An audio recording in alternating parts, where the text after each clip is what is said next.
In this video, we are going to be talking about Friedel-Crafts alkylation reaction. So benzene reacts with methyl chloride in the presence of anhydrous AlCl3 to give toluene plus hydrogen chloride.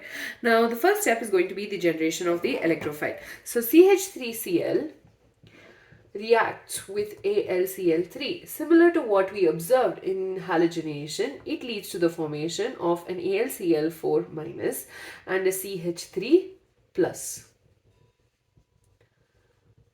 And this CH3+ is going to act as the electrophile. Now, what happens is the benzene ring is going to basically react with the CH3+ and lead to the formation of the arenium ion. Positive charge, CH3H, right? And its resonance structures, I'm just writing it like this. At this point, you should be able to draw it. But if you find it a little difficult, do check out the other videos I did on the electrophilic substitution up until now. We've drawn the resonance structures as well. Now here, the the removal of the proton is going to be done by the AlCl4-. And what is going to happen over here is, here you have CH3 and a H, positive charge, bonds. Excuse me. So this is going to abstract the proton and leading to the shift back to the benzene ring. And this in turn, and the hydrogen and the chlorine will combine to give us the HCl, and we're getting toluene as our product.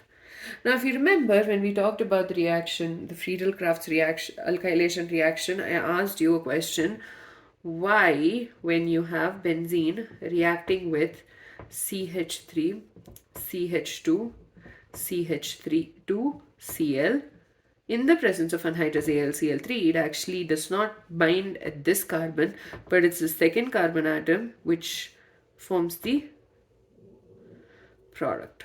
So, why do you think that's the case? Pause the video, think about it. And the answer is actually in the electrophile that's getting formed in this process. So our electrophile over here is a CH3, methyl, carbocation. Now, when this chloropropane undergoes Friedel-Crafts alkylation, so this will combine. Oh, I'm sorry, I should have written anhydrous AlCl3. So when this underwent a chemical reaction and the generation of electrophile was taking place, we would have gotten CH3, CH2, CH2 with a positive charge.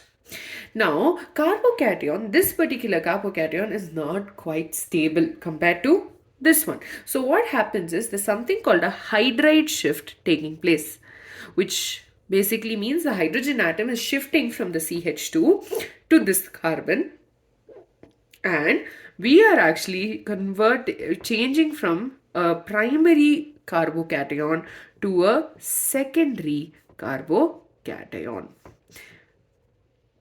And that's because this is all the more stable than this carbocation because of the presence of two methyl groups attached to it. And that is why when this particular reaction takes place, you get this as the product and not a propane group attached to the benzene ring. This is not observed as the product because of the mechanism. So in Friedel-Crafts alkylation reaction, first the alkyl haloalkane the alkyl halide is reacting with AlCl3 to lead to the formation of the the carbocation, and AlCl4- is the other product, or the nucleophile rather, and the electrophile is going to get added to the benzene ring and followed by the proton being abstracted by the AlCl4-. Now, the stability of the carbocation in this case also is very important, and that's why we get a secondary carbocation is preferred over a primary carbocation, and we get this product and not this one. With that, we're done with the Friedel-Crafts alkylation reaction. In the next video, we'll be talking about the Friedel-Crafts acylation reaction.